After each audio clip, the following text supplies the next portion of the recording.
আলাইহি ওয়াসাল্লাম।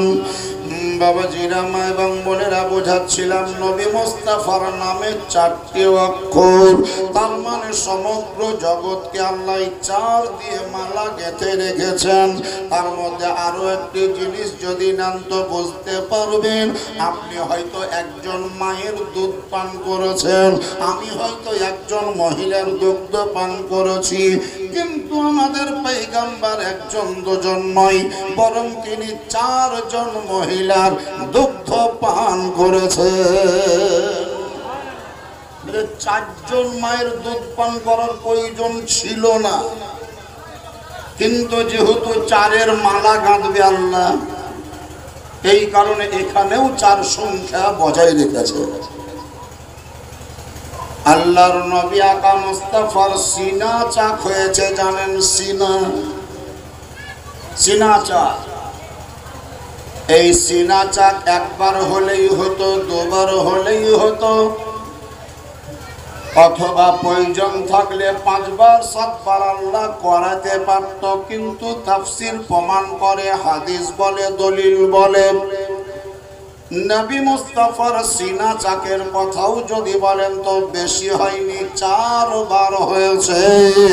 একবার হলো হযরতে হালিমার বাড়িতে থাকাকালীন, দ্বিতীয়বার হলো 10 বছর বয়সে আব্দুল মুত্তালিবের ইন্তেকাল করার পরে আবু তালিবের অধীনে থাকাকালীন, 3 নাম্বার হলো নবী মুস্তাফার উপরে যখন ওহী অবতীর্ণ হবে সেই সময় গারে হেরার ভিতরে 4 নাম্বার সিনা চাক হলো স্বপ্নার রজব চাঁদের 27 তারিখে ভোরবেলায় যখন আল্লাহর দরবারে নবী দিদার করার জন্য যাবেন, তখন নবী মুস্তাফার সিনা চাক করা হলো।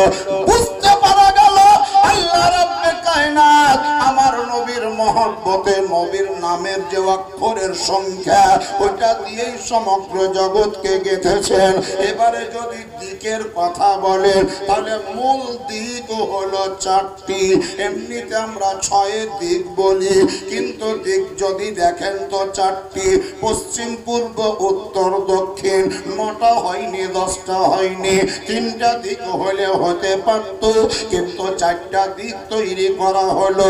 কারণ হলো নবী মুস্তাফার নামে 4টি অক্ষর, নবীর আহম্মদে 4টি অক্ষর, নবীর মোহাম্মদে 4টি অক্ষর, কোরআনে হাদিসে 4টি অক্ষর, আল্লাহ তাআলার নামেও যদি বলেন তাহলেও 4টি অক্ষর। বাজিরা আল্লাহর পয়গম্বর হাবিবে কিদ্দেগার শাহনশাহে জিওয়াকার মক্কার সরকার মদিনার তাজদার পাপীদের উদ্ধার কর্তা বিশ্ব নেতা উদার চেতা ভবিষ্যৎ গায়েবের সংবাদদাতা মহানেতা নবী মুহাম্মদুর রাসূলুল্লাহ সাল্লাল্লাহু তাআলা আলাইহি ওয়াসাল্লাম বলেন, হে আমার উম্মাতানেরা শোনো, আল্লাহর তরফ থেকে শতাধিক কিতাব অবতীর্ণ হয়েছে। তার মধ্যে উল্লেখযোগ্য নামি দামি ধর্মীয় আসমানি কিতাব হলো 4খানা। একটার নাম হলো তাওরাত, আরেকটার নাম হলো জাবুর, আরেকটার নাম হলো ইনজিল, আর শেষ কিতাবটার নাম হলো পবিত্র কোরআন। কোন জায়গায় যাবেন যেখানে 4 নাই? সব জায়গাতে আপনি 4 পেয়ে যাবেন। এই 4-এর বাদাউলাতেই দুনিয়া চলমান অবস্থায় চলছে। এই কারণে বিশিষ্ট মুহাদ্দিসিন, মুহাক্কিকিন, মুফাসসিরিনগণ বলেন, মানব দেহকে পরিচালনা করার জন্য একটা রূহ বা আত্মার দরকার। মানব দেহকে পরিচালনা করার জন্য একটা রূহ বা আত্মার দরকার। ঠিক তেমনি এই জগৎকে পরিচালনা করার জন্য আমার নবী মুস্তাফার দরকার। মানব দেহের ভিতরে রূহ বা আত্মা না থাকলে যেমন দেহটা বেকার, ঠিক তেমন এই পৃথিবীর সঙ্গে নবীর কানেকশন যদি না থাকে তাহলে দুনিয়াটা বেকার। যেদিন দেহ থেকে রূহ বেরিয়ে যাবে, যেদিন দেহ থেকে রূহ ডিসকানেকশন হয়ে যাবে, সেই দিন আপনার দেহ মরে যাবে। আর এই পৃথিবীর কাছ থেকে নবীর সম্পর্ক যেই দিন বিচ্ছিন্ন হবে, সেই দিন কিয়ামত হয়ে যাবে। এই কারণে নবীকে বলা হয় জানে জাহান। কি বলা হয়? জানে জাহান, মানে দুনিয়ার আত্মা, দুনিয়ার রূহ। তিনি কে? আমাদের নবী মুস্তাফা। যাহোক বাপজিরা,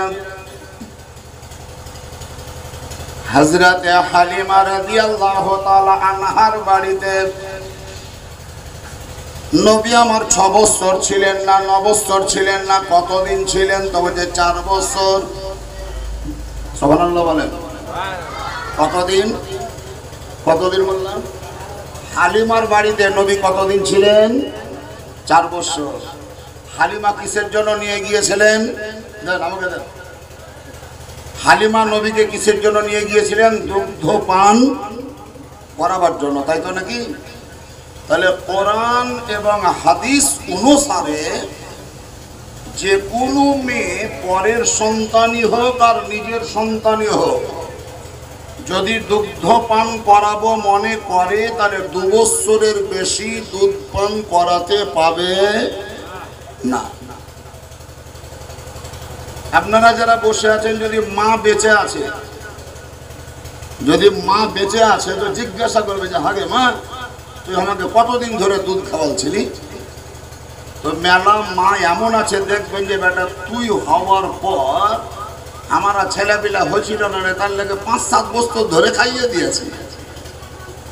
মানে আর হয়নি তো কি করবে, তুই লে যত পারিস খাইলে।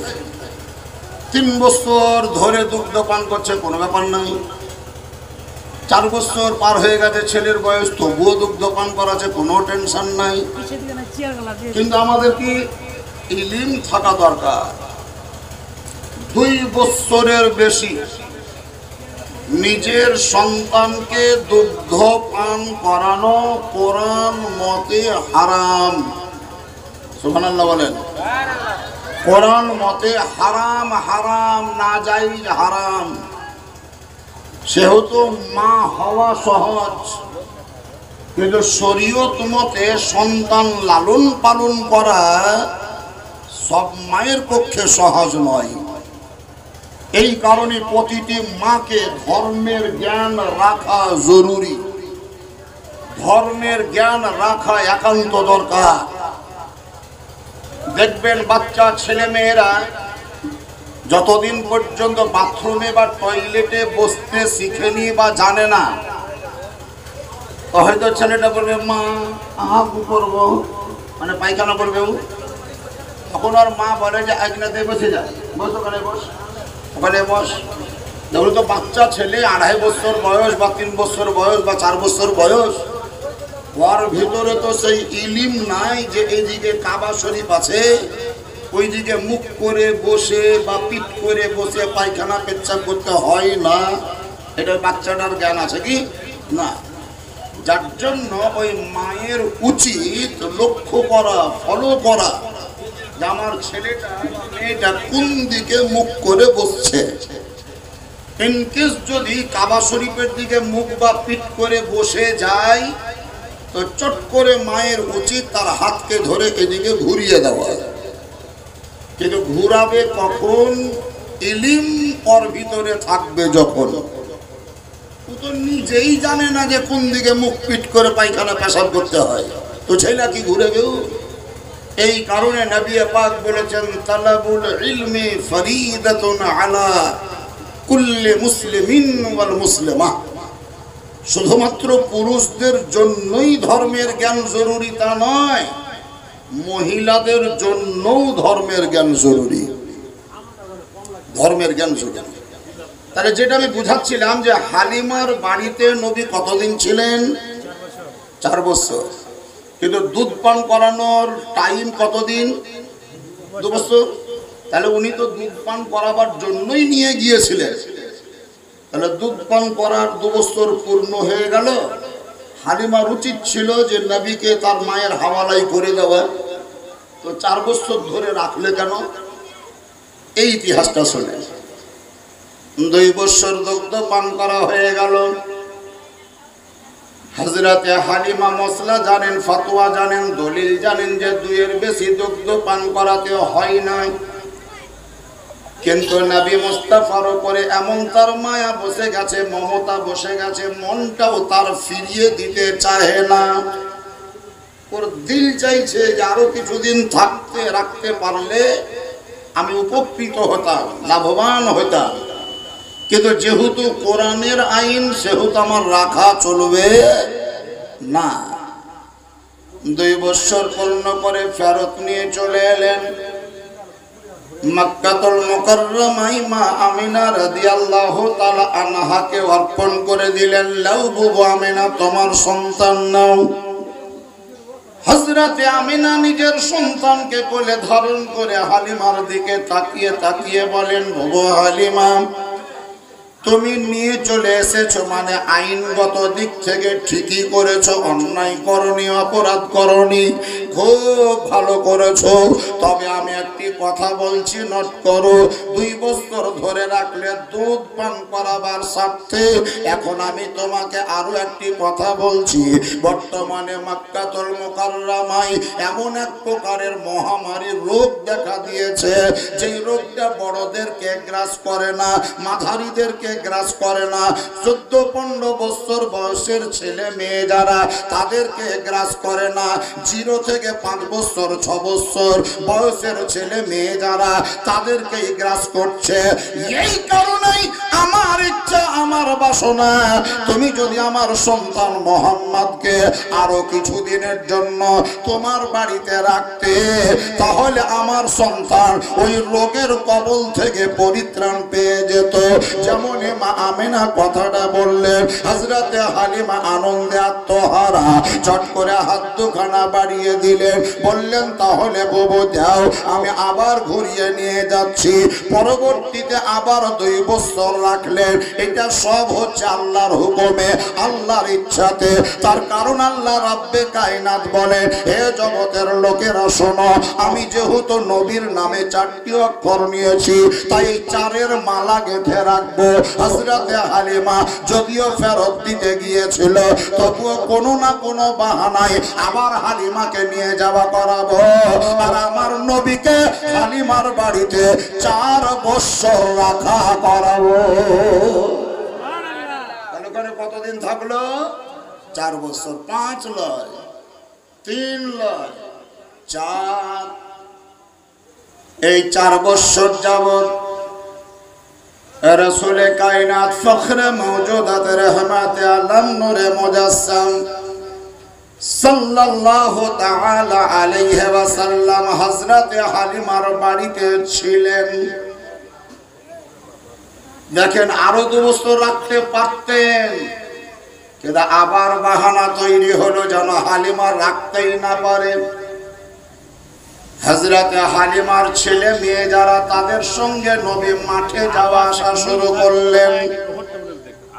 হযরতে হালিমার একটি বেটার নাম হলো আব্দুল্লাহ, আর একটা বেটার নাম হলো জামরা। হঠাৎ করে দৌড়াতে দৌড়াতে চলে এসে বাড়ির দরজায় দাঁড়িয়ে দাঁড়িয়ে ক্রন্দন করে। হযরতে হালিমা শুনতে পেয়ে ছুটে এলো।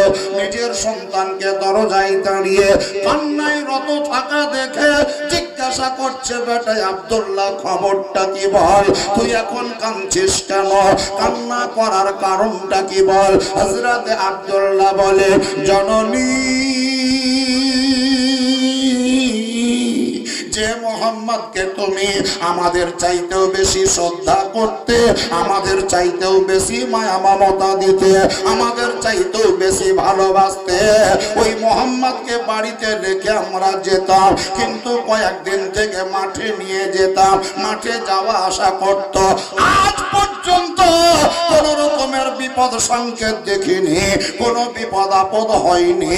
তবে আজকে যে বিপদের সম্মুখীন হয়েছে, আজকে যে দুর্ঘটনা ঘটনা ঘটেছে, মনে হয় এতক্ষণ আমাদের দগ্ধ ভাই মোহাম্মদ আর জিন্দা নাই, জিন্দা নাই, মা শেষ। হযরতে হালিমা জিজ্ঞাসা করেন কি ঘটনা খুলে বল। এরই লেগে তোদেরকে আমি বারবার মানা করছিলাম যে পরের ছেলে নিয়ে যাস না, নিয়ে যাস না, কিন্তু তোরা জিদেলে, আমার কথা ধরলি না, বুঝলি না, শুনলি না, নিয়ে গেলি। এখন ওর বাপ মাকে আমি কি জবাব দিব বল? তবে বল তাড়াতাড়ি কি দুর্ঘটনা? বলে আমাদের সঙ্গে আমাদের মোহাম্মদ দুগ্ধ ভাই ছিল, এটা ঠিক, কিন্তু কোন কারণবশত কোন এক জায়গায় মোহাম্মদ বসেছিল একাই। আমরা খেলাধুলার নেশায় একটু সাইডে গেলাম, যেমনই দৃষ্টিপাত করলাম দূর থেকে দুইজন অপরিচিত ব্যক্তির আগমন ঘটল, যাহাদের দেহের বস্ত্র সাদা, হাতে ছিল কোন রকমের পাত্র, ওই পাত্রতে ছিল বিভিন্ন রকমের যন্ত্র। আমাদের কেউ কিছু বলল না, ওকেও তার নাম জিজ্ঞাসা করল না, বাড়ি কোথায়, বাপের নাম কি, মায়ের নাম কি, কোনো কথা জিজ্ঞাসা করার দরকারও হলো না। চট করে সে তার পিঠের ওপরে হাত দিয়ে আলের ওপরে চিৎ করে শুইয়ে দিল।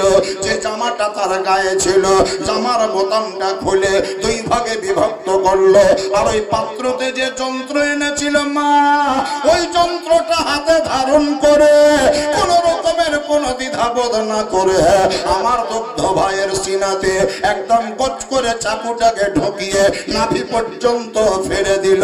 শুধু ফেরে দিয়েছে তা নয়, আমরা সচক্ষে দেখলাম ভিতরকার যত নাড়ি ভড়ি সবকে বাহির করে আলাদা জায়গায় রেখেছে। হযরতে হালিমা বলেন হায় সর্বনাশ, তাহলে এটা সম্পূর্ণ মার্ডার, সম্পূর্ণ মার্ডার। চাকু ভরে দিয়ে চাকু টেনে নিলে কোন রকম বাঁচার পথ খুঁজে পাওয়া যায়, কিন্তু ভুঁড়ি যদি পেটের ভিতর থেকে আলাদা হয়ে যায়, আলগা হয়ে যায়, তাহলে বাঁচার সামান্যতম সম্ভাবনা থাকে না। তার মানে আমি আর মোহাম্মদকে পাবো না, আমি আর তার মাকে ফেরত দেওয়ার সুযোগ পাবো না। এই কারণে হালিমা দৌড়াতে শুরু করলেন, ছুটতে শুরু করলেন, আর ছুটতে ছুটতে এত ছুটেন, এত দৌড়ে, মনে হচ্ছে যেন একবার পড়ে গেলে হালিমা আর উঠতে পারবে না, এত স্পিডে ছুটে যায়। ওই জায়গায়, যেই জায়গাতে নবী পয়গম্বর দয়ার সাগর নবী, ইতিমদের সাহারা নবী, গরিবদের দরদি নবী, হযরতে হালিমার বেটা যার ব্যাপারে ঘটনা শুনিয়ে বলল যে ভুঁড়ি নাড়ি বার করে দিয়েছে, হযরতে হালিমা দিয়ে যদি দেখছেন তো জমির আলে আমার নবী সুস্থ অবস্থায় বসে আছে, একদম সুস্থ বসে আছে। আমার বেটা ভুল বলবেন নাকি? তার মানে আমার বেটা আমাকে মিথ্যা কথা বলেছে। কিন্তু হসবে হযরতে হালিমা নবীকে কোলে নিলেন, গালে কপালে চুম্বন দিলেন, সিনার সঙ্গে জড়িয়ে ধরলেন, ঘাড়ে করে নিলেন, ঘাড়ের উপরে নবীর মাথা নিলেন, একবার করে মাথাটাকে ধরে চোখের সামনে নিয়ে আসছেন। নবীর চোখের দিকে হালিমার চোখ, কানেকশন তৈরি হলো। গায়ে যদিও জামা ছিল তো জামাটাকে খুলে পিঠের দিকে তাকাই, পেটের দিকে তাকাই, ডান পাঁজরে তাকাই, বাম পাঁজরে তাকাই, সিনাতে চাকু মেরে সিনাকে ফেড়ে ভুঁড়ি বাহির করে দিয়েছে, কম কথা নয়। তার মানে পোস্টমর্টম করার মতন বড় বড় সিলাই থাকবে। হযরতে হালিমা রাদিয়াল্লাহু তাআলা আনহা যদি দেখেন তাহলে সিলাইয়ের কোনো সংকেত পাওয়া যায় না, ভুঁড়ি বাহির করা কোনো দাগ পাওয়া যায় না, চাকু সিনাতে ভরা কোনো রকমের সংকেত পাওয়া যায় না, এমনকি কোনো ঘাতও নাই, সামান্যতম ইনজেকশন করার মতো দাগ পর্যন্ত নাই। হালিমা জিজ্ঞাসা করে বাবা মোহাম্মদ, আমার বেটার কাছ থেকে এই ঘটনাগুলো শুনলাম, তুমি একবার আমাকে বলো হযরত নবী পাক সাহেব নওলা আহমদ মুস্তাফা বলে, হ্যাঁ গো জননী, হ্যাঁ আপনি যেটা শুনেছেন সত্য কথা। এই দিক থেকে দুইজন ব্যক্তি এলো, আমাকে চিৎ করে শুইয়ে দিল, জামাটাকে খুলে ফেললো, সিনাতে চাকুটা ভরলো, নাভি পর্যন্ত ফেলে দিল, নাড়ি ভুঁড়ি বাহির করলো। ওদের কাছে পাত্রতে পানি ছিল, সেই পানিতে পরিষ্কার করে ধৌত করে আবার ওই ভুঁড়িগুলা নিজের জায়গায় রেখে সিলাই করে দিয়ে আমাকে উঠিয়ে বসিয়ে জামা গায়ে পরিয়ে দিয়ে চলে গেল। হযরতে হালিমার চোখে পানি টস টস করে, জিজ্ঞাসা করে, বেটা মোহাম্মদ, তোমার কি কষ্ট হয়নি? মনে হয় জান বেরিয়ে গেছে, মনে হয় তোমার জান হাতের তলায় এসেছে। আমার নবী বলেছিলেন, জননী শোনো, সিনা চাক করাতে কষ্ট তো তার কিনা, ছোট্ট করে একটি পিঁপড়াতে যে কামড় দেয়, ওই কামড়ে যে কষ্ট হয়, সেই কষ্টটাও আমার হয়নি।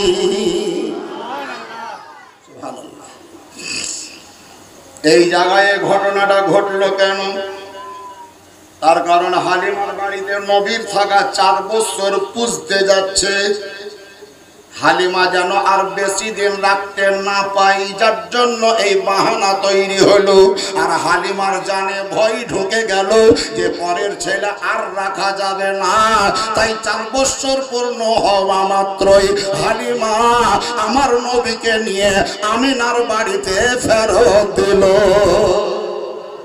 তার মানে আল্লাহর ইচ্ছা যে এখানেও 4-এর সংখ্যা যেন থাকে, 5-এ যেন না, 3-এ যেন না হয়। সব জায়গাতে দৃষ্টিপাত যদি করেন তাহলে 4-এর দ্বারাই আল্লাহ মালা বেঁধে রেখেছেন। যেদিকে দৃষ্টিপাত করবেন। যাই হোক বাবাজিরা, আল্লাহর নবী রাসূল আরবি আহমদ মুস্তাফা নবী মুহাম্মদুর রাসূলুল্লাহ সাল্লাল্লাহু তাআলা আলাইহি ওয়াসাল্লামকে হযরতে হালিমা যদি বলেন যে না বিরক্ত হয়ে রাখতে এসছে, ফেরত দিতে এসছে, ছেলেটার দগ্ধন খুব, বিরক্ত খুব, যেমন এই ছেলেগুলা বিরক্ত করছে, তেমন হচ্ছে যে উঠিয়ে দেব। কোনো খালা হয়তো একটা বহিন বেটাকে নিয়ে গেল যে দেখে মামনি তোর বেটিটাকে দিয়ে আমার 3-4 দিন থাকবে, দিয়ে তখন আমি আবার 1 সপ্তাহ পর নিয়ে আসবো। 1 সপ্তাহ পর কি আনবে? 2 দিন পরে ফোন করছে, হ্যাঁ মামনি দা তোর বেটিকে নিয়ে যাই, জানা আমার সহ্য হয় না, আমার জানা সহ্য হয় না, বিছানা হেগে দিচ্ছে, পেশাব করে দিচ্ছে, চাল ডালকে ছিটিয়ে দিচ্ছে, তুই কি করে সহ্য করিস? মানে মামুনিকে বলছে তুই কি করে সহ্য করিস? তো আমার ছেলে আমাকে সহ্য করতেই হয়। তাহলে হযরতে হালিমার বাড়িতে নবী আমার এমন কোনো ব্যবহার দেখাননি যে বিরক্ত হয়ে হালিমা ফেরত দিয়েছে, বরং হালিমার দিল ছিল, মন ছিল যে যতদিন ইচ্ছা ততদিন আমি নবীকে রাখবো, কোনো অসুবিধা নেই। আমিনা যদি না চাহে আর মিডিলে যদি কোনো দুর্ঘটনা না ঘটে, তাহলে আমার বাড়ি থেকে আমি আর নিজের ইচ্ছায় দিতে যাব না। নবীর উপরে হালিমার দৃষ্টি আকর্ষিত হলো। দিল কেড়ে নেওয়া ছেলে, মন কেড়ে নেওয়া ছেলে। দিল কাড়লো কি করে, মন কাড়লো কি করে? জামাল ভাই ঘুমেছে না? চোখ বন্ধ করে দোকানের হিসাব করছেন জি? হ্যাঁ, তাকে কত ধার দেনা দিন? কে বলেছিল নামাজের ভিতরে আমার হিসাব হয়ে যায় 4টা দোকানের? হযরতে হালিমা রাদিয়াল্লাহু তাআলা আনহা বলেন, কয়েকটা দৃশ্য দেখেই নবী মুস্তাফার দিকে আমার দৃষ্টি আকর্ষিত হয়েছিল, মন কেড়ে নিয়েছিল, দিল কেড়ে নিয়েছিল। সেই দৃশ্যগুলোর মধ্যে একটা দৃশ্য যদি বলেন, হালিমা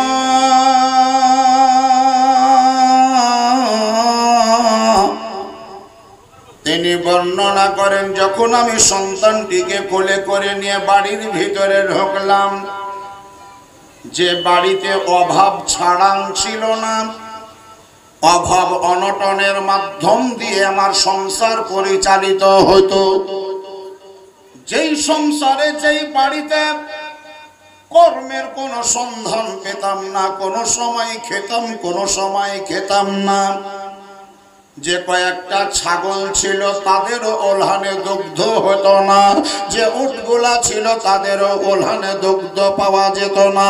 বাড়ির ভিতরে একটি খেজুরের গাছ ছিল, সেটাও শুকিয়ে মরে গিয়েছিল, ডাল ফাংড়া কিচ্ছু ছিল না। কিন্তু প্রথম ধাপে আমি যখন ওই মোহাম্মদ নামক সন্তানটিকে কোলে ধারণ করে বাড়িতে প্রবেশ করলাম, তো আমি সচক্ষে দেখলাম ছাগলের ওলহান দুধে পরিপূর্ণ, উটের ওলহান দুধে পরিপূর্ণ। আর 3 নম্বরের জিনিস দেখলাম যে মরা খেজুরের গাছ আর মরে পড়ে নাই, বরং জিন্দা হয়ে দাঁড়িয়ে আছে। সুবহানাল্লাহ।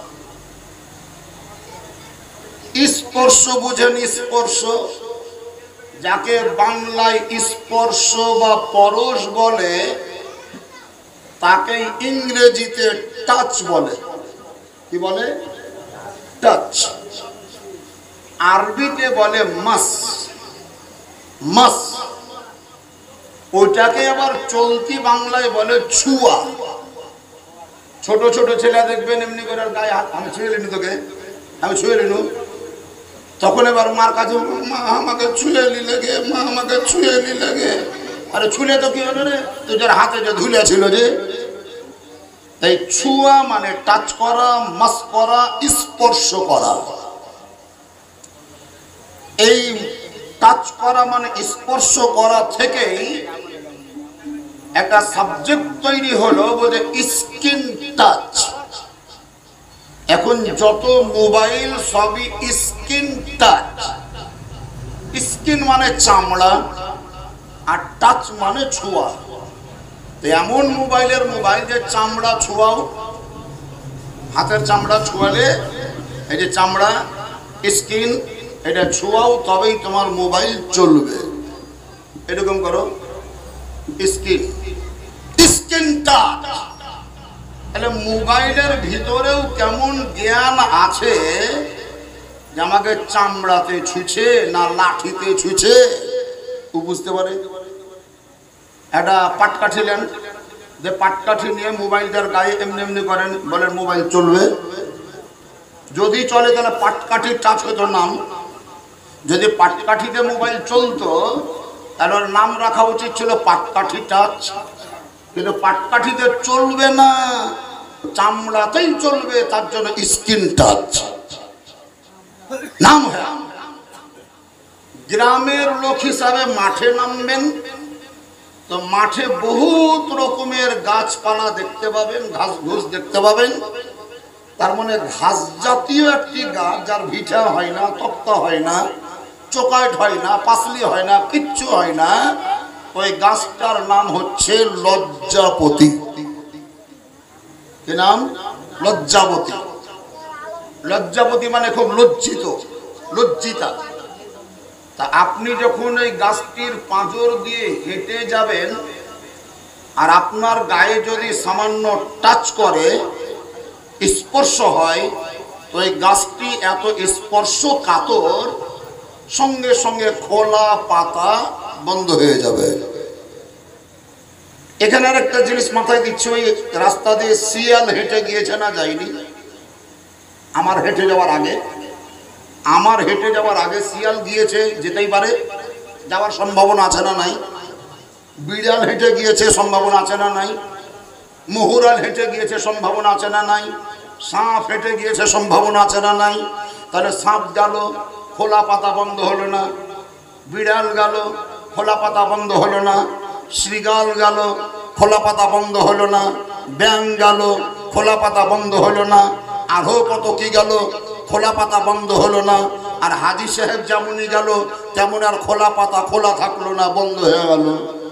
তার মানে গাছটাতেও জানে যে কোনটা মানুষ আর কোনটা অমানুষ। বুঝতে পারলেন না বোধ? ওই গাছটাতেও জানে যে কোনটা মানুষ আর কোনটা অমানুষ। তাহলে গাছের ভিতরে সে অভিজ্ঞতা আছে যে আমি অমানুষ ছুলে বন্ধ হব না, অমানুষে যদি ছয় তাহলে বন্ধ হব না। মানুষে যদি ছয় তাহলে আমি খোলা থাকবো না, বন্ধ হয়ে যাবে। বাবাজিরা, এই মোবাইল যেমন জানে স্ক্রিন টাচ কাকে বলে, ওই লজ্জাপতি গাছটা যেমন জানে যে মানুষ কাকে বলে, ঠিক তেমন হালিমার বাড়িতে মরে পড়ে থাকা খেজুরের গাছটাও জানে যে নবী কাকে বলে।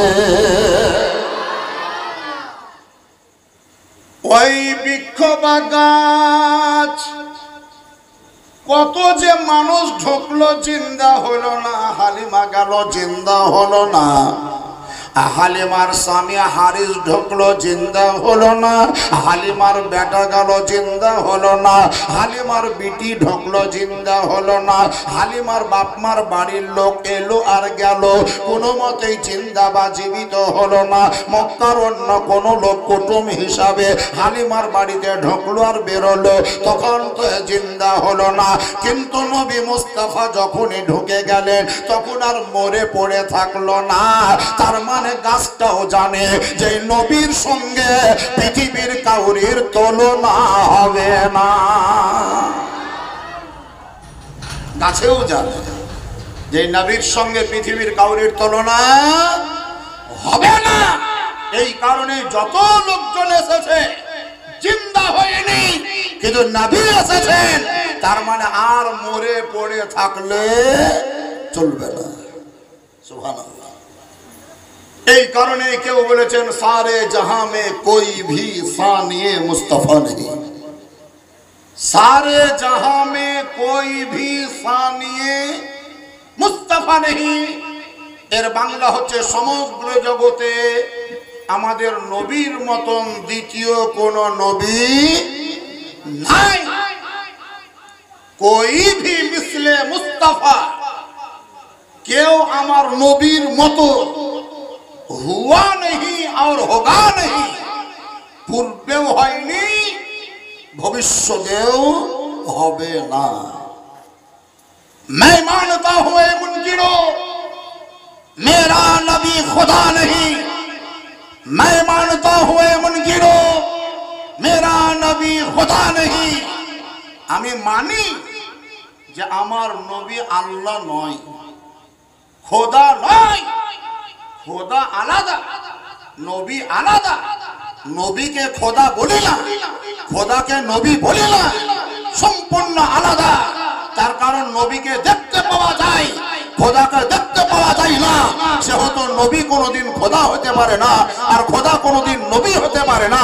এই কারণে मैं मानता हूं ऐ मुनकिरो मेरा नबी खुदा नहीं, लेकिन खुदाए पाक से मेरा नबी जुदा नहीं।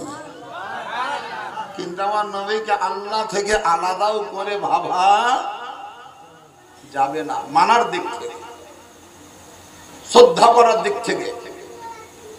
আপনি যে ভাববেন যে আল্লাহর দুশমন নবী, নাউজুবিল্লাহ, না, এটা ভাবা চলবে না।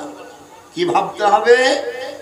আল্লাহ এবং রাসূল এমন ওতপ্রোতভাবে জড়িত যে নবীকে আপনি যদি পেয়ে যান তাহলে অটোমেটিক্যালি আল্লাহকে পেয়ে যাবেন। জি হ্যাঁ, এটা আল্লাহ কোরআনেই বলেছেন, কুল আতিউল্লাহ ওয়া আতিউর রাসূল। হে আমার নবী, আপনি বলে দিন, তারা যদি আল্লাহর ইতাআত করতে চায় তাহলে যেন নবী মানে আপনার ইতাআত করে, আপনার পেইরবি করে, আপনার ইত্তেবা করে, আপনার অনুসরণ করে, অনুকরণ করে। যাই হোক মুআজ্জাজ সামাইনে কেরাম, সেই আল্লাহর নবী আকা মুস্তাফা হযরত হালিমার বাড়ির যে দৃশ্যগুলা, এই দৃশ্যগুলাতে হালিমার দৃষ্টি আকর্ষণ করেছে, মায়া বসিয়ে দিয়েছে, মহব্বত জন্মে গিয়েছে। তার মধ্যে এটা তো একটা দৃশ্য বললাম, আর একটা দৃশ্য আপনারা শুনেন, একবার দুরূদ শরীফ পড়েন, আল্লাহুম্মা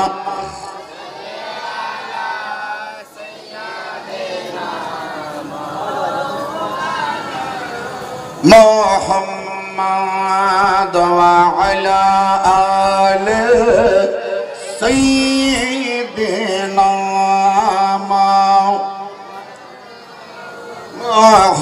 মুহাম্মাদ ওয়া আলা আলি সাইয়্যিদিনা নামা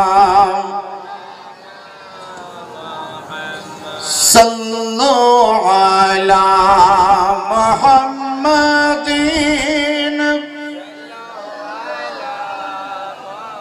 মুহাম্মদ হরদম ज़बान से निकालो बात मोहम्मद हरदम ज़बान से निकालो शफीआना मोहम्मद जरे पढ़ুন সাল্লাল্লাহু তাআলা আলাইহি ওয়াসাল্লাম। বাবাজিরা মায়েরা, আমার মা হালিমার দৃষ্টি আকর্ষণ করা আরো একটা দৃশ্য তিনি দেখেছিলেন, আরো একটা দৃশ্য তার চোখে ধরা পড়ল। যদি আপনারা জমিপুর টাউনে যান, রামপুরহাট টাউনে যান, কালিয়াচক মালদহার দিকে যান, তাহলে দেখবেন ঠিক বেলা ডোবার আগে, সন্ধ্যার আগে, বেলা 4টার পরে ওই মেলা দূরে দেখবেন একটা চারকোনা কাগজ চিলের মতন উড়ছে, আর একবার ডানে একবার বামে ঘোরাঘুরি করছে। কোনো মানুষজন নাই, কিচ্ছু নাই।